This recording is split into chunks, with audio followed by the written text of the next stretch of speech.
vainun sisällä, sitten pannaan jarrua, ja virta siitä. Sitten sieltä voi katsella niitä, mitä kaikkea sieltä syntyykään. Oikein näkyy toi kuinka paljon matkaa on ajettavissa ja tulee kaikenlaisia ilmoituksia. Täällä on navigaattoria ja muuta.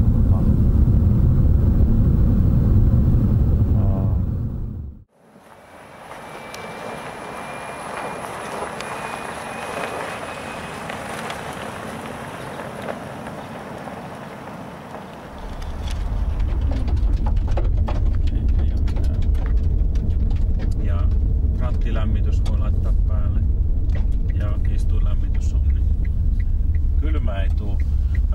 Totta kai sitten ajomatka lyhenee. Joo. Kaikki, tässä ei ole mitään muuta kuin sähkökäyttöä tässä. Koska kyllä se suurimmalle osalle ihmisistä niin työmatka käytetään tää. Kyllä.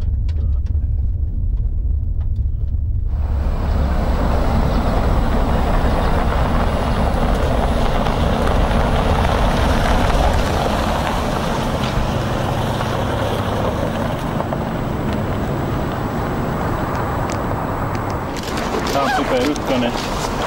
Nyt toi Sademo pikalataus on tässä. Moottoritila näyttää niinku se olisi oikea auto. Erehdyttävästi näyttää siinä olisi venttiilikoko kansi tuossa, mutta se ei oo sitä. Mikäs laite siinä on? Mä luulen, että siinä on taajuusmuuttaja tossa. Tai joku muun tai, mutta sitten